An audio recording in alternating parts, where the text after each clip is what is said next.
leading contributors to the feminization of the black male? Is it by design?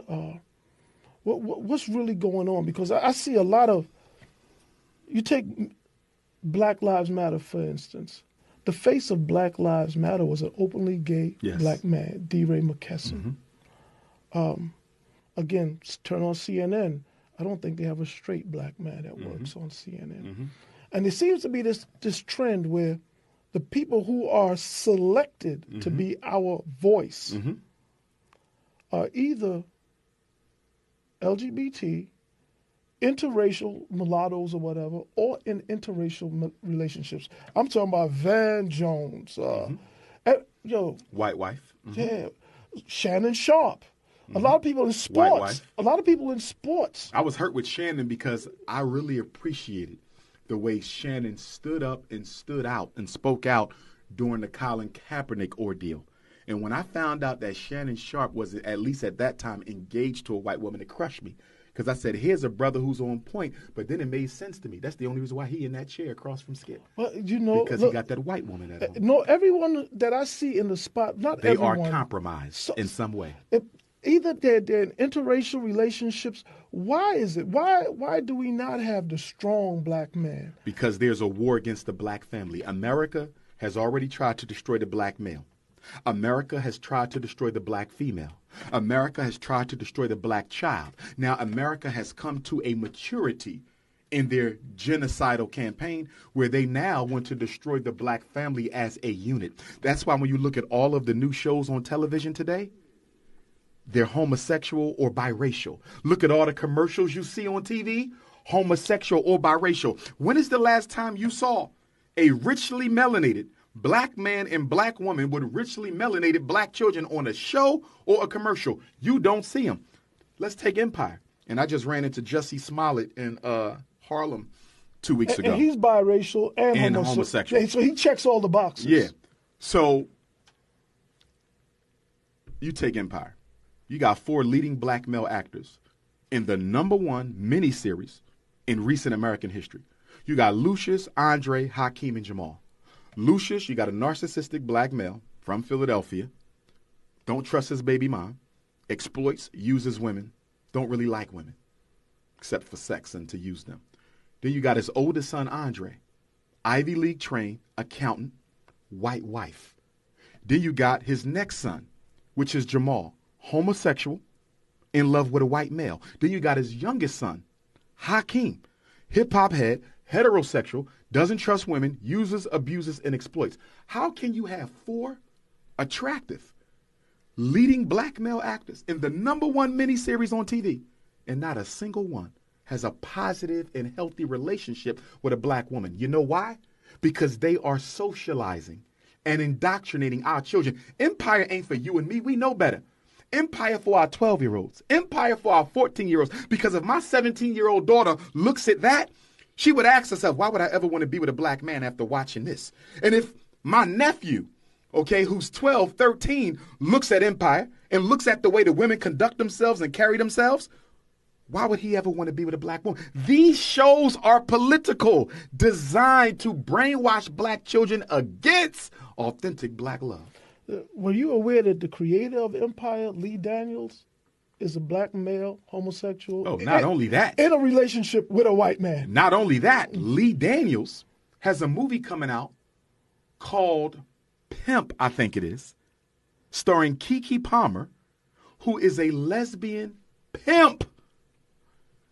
And he's working on the first black homosexual superhero character.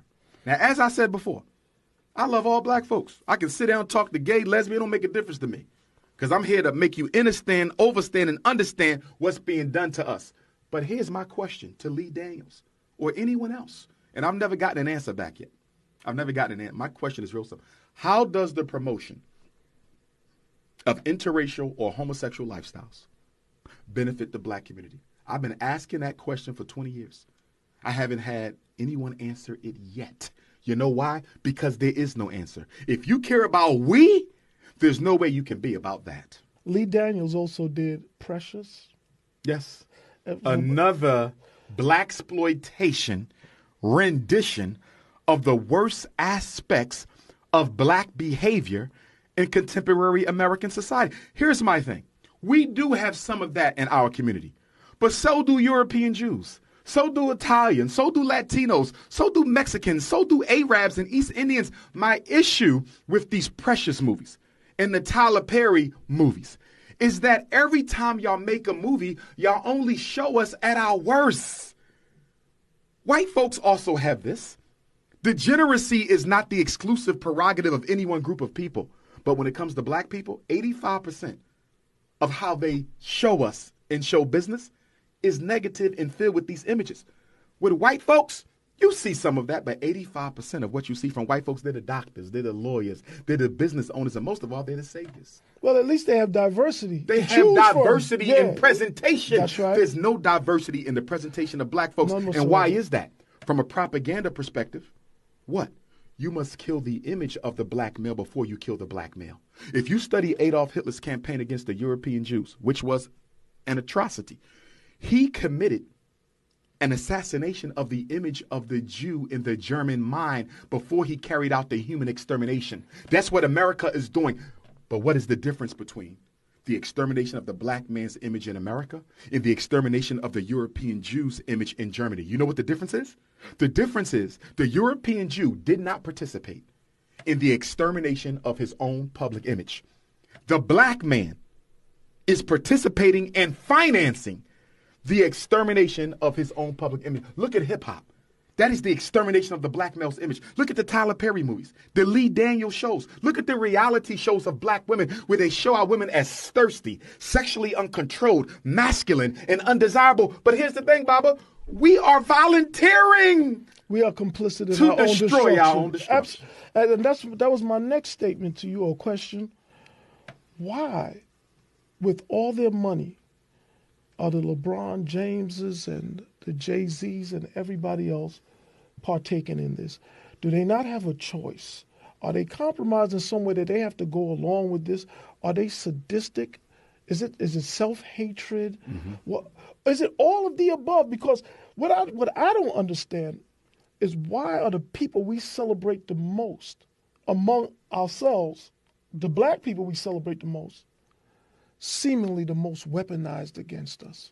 Dr. Frances Cress Welsing, greatest African psychiatrist in modern history from this city, said, if you don't understand white supremacy, what it is and how it operates, nothing else will make sense to you in this society.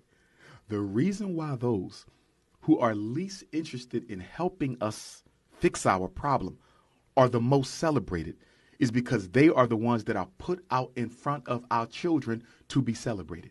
If you were not loyal to black people before you got rich, you definitely will not be loyal to black people after you get rich. But let's go further. During slavery, when a rebellious slave misbehaved, what would they do? They would put him out in front of all the slaves, and they would whip him and tar and feather him and lynch him as a message to the others. Every generation, white America makes a sacrifice of a black celebrity. Look at your entire life. I've been on the planet 45 years. Every generation of my life, every decade, white America finds a celebrity that they put out and destroy them as a